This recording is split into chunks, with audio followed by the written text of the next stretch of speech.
civility is important. The way we govern is important, and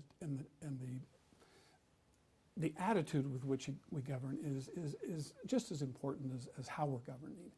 And so you know, this was a problem long before the you know, this last presidential campaign. This has been brewing with less civility, sometimes more hostility, less compromise, because that's a big C word and it's a terrible word for some people, and so that has led a lot to some of the frustration and even the anger the American people have, that they're looking for something different.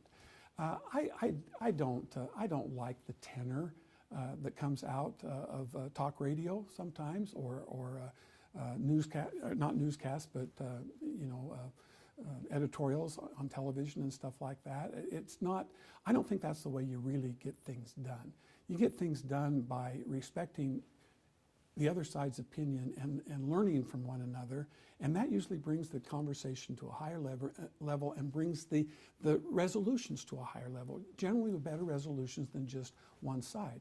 I don't want a dictator as a president or as a governor or as a state legislator. It was meant by our Constitution to be a cooperative checks and balances system. But quite frankly, we still have that intact. We still have, you know, our American Constitution. It has seen us through bad administrations and good.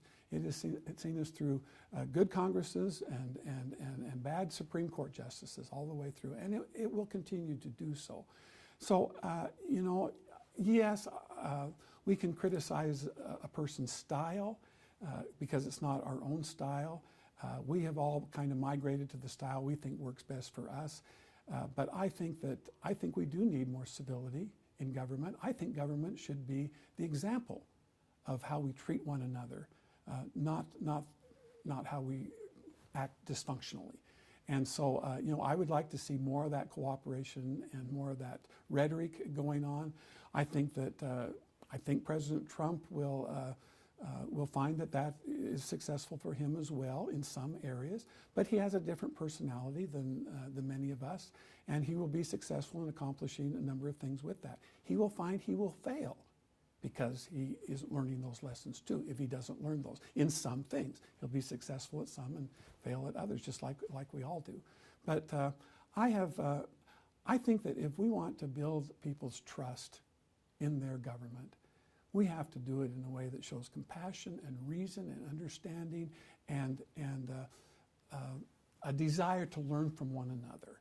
And because that's what we teach our kids. That's what our churches teach us, how we should act.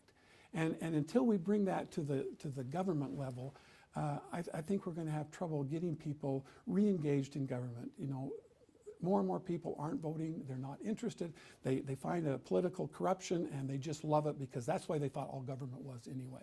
And then when you get people out there talking about it and making even false accusations that have no basis whatsoever just to make government look bad or to make their leaders look bad or whatever, that hurts all of us, including the citizens of Idaho. So I think we need to do better. I think President Trump needs to do better. I think Pro Tem Hill needs to do better.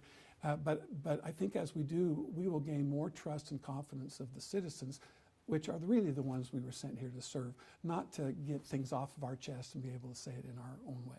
Are we doing better right now, this session? I mean, this isn't your first rodeo. You've been here for a couple of years. What's the tenor like compared to 2, 4, 6 years ago? Are we moving in the right direction? I think the Idaho legislature is. I really do, for the most part.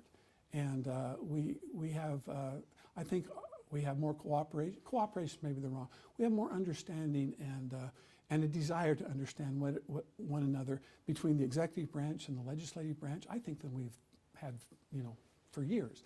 I think we have more effort to work together to get the people's business done between the House and the Senate than what we've ever had before. I have a great deal of respect for House leadership, and particularly, you know, Speaker Bedke. And we talk a lot. Do we agree on everything? Heavens no, but we trust one another, and trust is what we need to have. And if we can have that trust, we can disagree on issues and still come up with solutions that benefit the citizens. And I know that sounds kind of like rhetoric, but it's really true.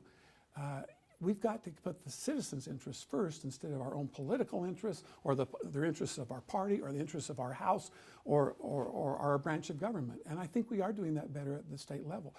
As I talk to colleagues in other states, I think some other states are doing better too. I think the whole movement of Ted Celeste and others who are trying to spread civility across government lines with all the states, I think those things are paying off for many, and people are taking it to heart.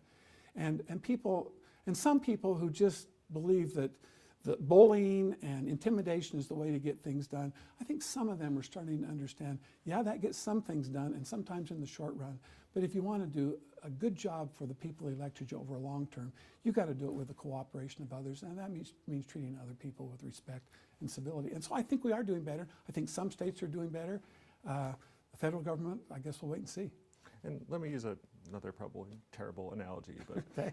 Charles Barkley is in the Hall of Fame because he's a wonderful basketball player, but famously said, "I'm not a role model. Don't look at me that way."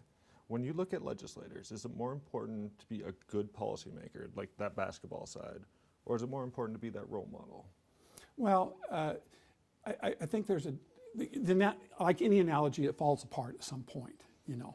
And Barkley's sitting there with another dozen players, and they're the ones that got to make it work along with their coach. Barkley gained his skills through his experience and so forth, which is what lawmakers and policymakers do too. But he's not elected by the people.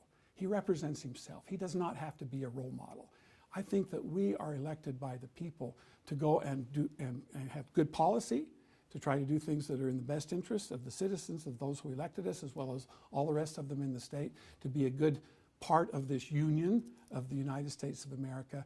But I think part of that is to be a role model, that my grandkids can look at the legislators in the Idaho legislature and say, you know, that's what I'd like to be someday, because they're getting things done, but they're doing it in a proper and a civil way, and they're acting the way my parents taught me to act, and I want to be able to tell my grandkids, I want you to grow up to be just like, you know, Scott Bedke or somebody.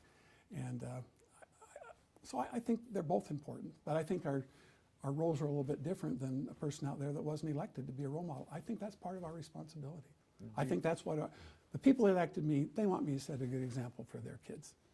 And you know, sometimes I fail, but we all try.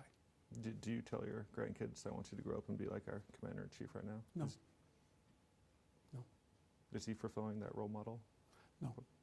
Not on that level.